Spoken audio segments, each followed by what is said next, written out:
नमस्कार दर्शकबिन्दहरू, म तपाईलाई स्वागत गर्छु हाम्रो च्यानलमा। केही दिन अघि मात्र नेपालमा ऐतिहासिक निर्वाचन सम्पन्न भयो। लाखौं नेपालीहरू बिहानै उठेर मतदान केन्द्रमा लाइन बसे। ज्येष्ठ नागरिकदेखि युवा पुस्तासम्म सबैले आफ्नो भविष्य निर्धारण गर्ने अधिकार प्रयोग गरे। तर अब सबैभन्दा ठूलो प्रश्न अब के हुन्छ? कसले सरकार बनाउँछ? देशमा स्थिर सरकार आउँछ कि फेरि त्यही पुरानो राजनीतिक खेल सुरु हुन्छ? आजको यो भिडियोमा हामी बुझ्नेछौँ चुनाव पछिको पूर्ण प्रक्रिया, संवैधानिक व्यवस्था र नेपालको राजनीतिक भविष्य। तपाईँ यो भिडियो अन्तिमसम्म हेर्नुहोस् किनकि यसमा तपाईँले अरू कतै नपाउने गहिरो कुराहरू पाउनुहुनेछ। र यो च्यानलमा पहिलो चोटि आउनु भएको छ भने सब्स्क्राइब गर्न नबिर्सिनुहोला। सबैभन्दा पहिले हामी बुझौँ चुनाव सकिएपछि तत्काल के हुन्छ। निर्वाचन सम्पन्न भएको 48 घण्टाभित्र निर्वाचन आयोगले सम्पूर्ण मतगणना सकेर परिणाम घोषणा गर्छ। यो प्रक्रिया संविधान र निर्वाचन कानून अनुसार अनिवार्य छ। तर यहाँ एक महत्त्वपूर्ण कुरा बुझ्नुपर्छ। नेपालमा हामीले दुई थरीको निर्वाचन गरेका हुन्छौँ, जहाँ जनताले आफ्नो क्षेत्रबाट सांसद छान्छन्। यो फर्स्ट पार्ट द पोस्ट प्रणाली अनुसार हुन्छ, अर्थात् जसले सबैभन्दा बढी मत पाउँछ उही विजय हुन्छ। र अर्को छ समानुपातिक, जहाँ पार्टीहरूले जम्मा गरेको मतको आधारमा थप सांसद पाउँछन्। यो प्रणालीले साना दलहरूलाई पनि प्रतिनिधित्वको अवसर दिन्छ। प्रत्यक्षतर्फ 165 सिट र समानुपातिक तर्फ 110 सिट गरेर जम्मा 275 जना सांसद हुन्छन्। यी दुवै परिणाम मिलाएपछि मात्र प्रतिनिधि सभाको पूर्ण स्वरूप बन्छ र यही प्रतिनिधि सभाले देशको सरकार बनाउने वा सरकार हटाउने अधिकार राख्छ। अब आउँछ दोस्रो महत्त्वपूर्ण चरण, सांसद बैठकको आह्वान। संविधानको धारा 93 अनुसार निर्वाचन परिणाम घोषणा भएको 30 दिनभित्र राष्ट्रपतिले प्रतिनिधि सभाको पहिलो बैठक आह्वान गर्नुपर्छ।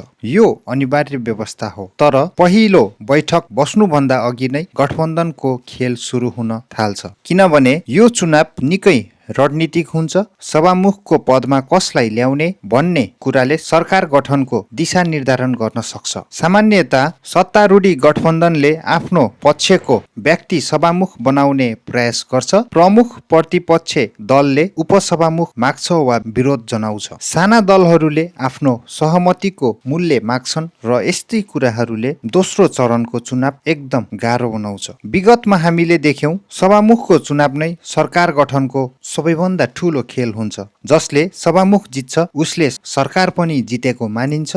यसलाई हामीले राजनीतिक हिसाब भन्न सकिन्छौँ। अब आउँछ सबैभन्दा निर्णायक चरण, प्रधानमन्त्रीको नियुक्ति। संविधानको धारा 76 को अनुसार प्रधानमन्त्री नियुक्तिका 3 वटा प्रक्रिया छन्। धारा 76(2) मा बहुमतको सरकार। यदि कुनै एक दल वा गठबन्धनसँग प्रतिनिधि सभामा स्पष्ट बहुमत छ भने राष्ट्रपतिले त्यही दलको संसदीय दलको नेता प्रधानमन्त्री नियुक्ति गर्छन्। धारा 76(3) को अनुसार यदि कसैसँग पनि बहुमत छैन भने 2 वा बढी दलहरूको समर्थनमा सरकार बन्छ र यो सरकारले 30 दिनभित्र विश्वासको मत लिनुपर्छ। धारा 76 को 5 अनुसार यदि धारा 76 को 3 अनुसार पनि सरकार बन्न सकेन भने सबैभन्दा ठूलो दलको नेतालाई प्रधानमन्त्री बनाइन्छ। तर 30 दिनभित्र सबैभन्दा ठूलो दलको नेताले पनि विश्वासको मत लिनुपर्छ। यो अनिवार्य छ। यहाँ एक रोचक कुरा पनि छ। नेपालमा सबैभन्दा ठूलो दल र बहुमत प्राप्त दलहरू फरक हुन सक्छन्। उदाहरणका लागि 2074 को निर्वाचनपछि कांग्रेस सबैभन्दा ठूलो दल थियो, तर बहुमत नेकपासँग थियो। यस्तो अवस्थामा राजनीतिक सौदा निकै जटिल हुन्छ, जस्तै गठबन्धनको सौदा। प्रधानमन्त्री नियुक्ति भएपछि सुरु हुन्छ मन्त्री परिषदको गठनको अर्को जटिल प्रक्रिया। नेपालको संविधान अनुसार संघीय मन्त्री परिषद अधिकतम 25 जना मन्त्री हुन सक्छन्, तर यसमा प्रधानमन्त्री बाहेक अरू 24 जना मात्र हुन्छ। तर यहाँ वास्तविक खेल के हुन्छ भने गठबन्धनको भागबण्डा र कुन र कसको पार्टीको नेता मन्त्री बन्ने हो, यही खेल सुरु हुन्छ। यदि कुनै एउटा दलको बहुमत छ भने सरकार बन्नलाई सजिलो हुन्छ, तर नेपालमा धेरै जसो गठबन्धनको सरकार मात्र हुन्छ।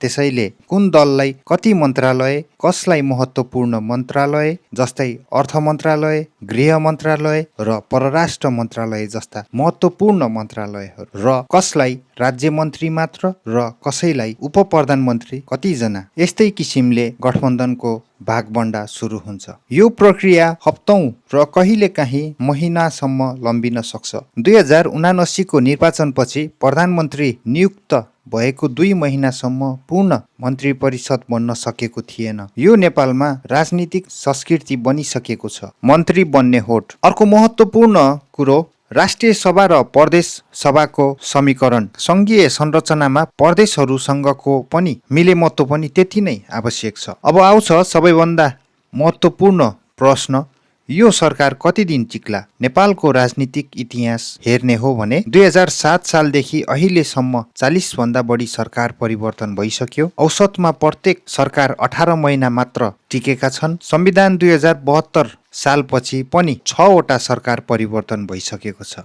तर के यो पटक यो सरकार फरक हुन सक्छ? स्थिरता सरकारको आधारहरू। यदि एउटै दल वा अन्य दलहरूसँग गठबन्धनको 2/3 नजिकको बहुमत छ भने र यदि प्रमुख दलहरूबीच रोटेसन सहमति छ भने, यदि आर्थिक विकास नै मुख्य एजेन्डा बन्यो भने स्थिर सरकार हामीले पाउन सक्छौँ। तर नेपालमा स्थिर सरकार हामीले आजको समयसम्म पाएका छैनौँ। अस्थिरताका जोखिमहरू गठबन्धनभित्रै विवाद र स्वार्थको टकराव, प्रधानमन्त्रीको कुर्सीमा को बस्ने हो भन्ने लोभ र अन्य गठबन्धन गरी सरकार ढलाउने हस्तक्षेप। र अर्को छ सबैभन्दा ठूलो अस्थिर सरकारको योजना, आर्थिक सङ्कट र बेरोजगारी। वास्तवमा नेपाली जनताले स्थिरता चाहेका छन्, तर राजनीतिक दलहरूले आफ्नो स्वार्थभन्दा माथि के उठ्न सक्छन् त? यो प्रश्नको उत्तर अब आउने समयले दिनेछ।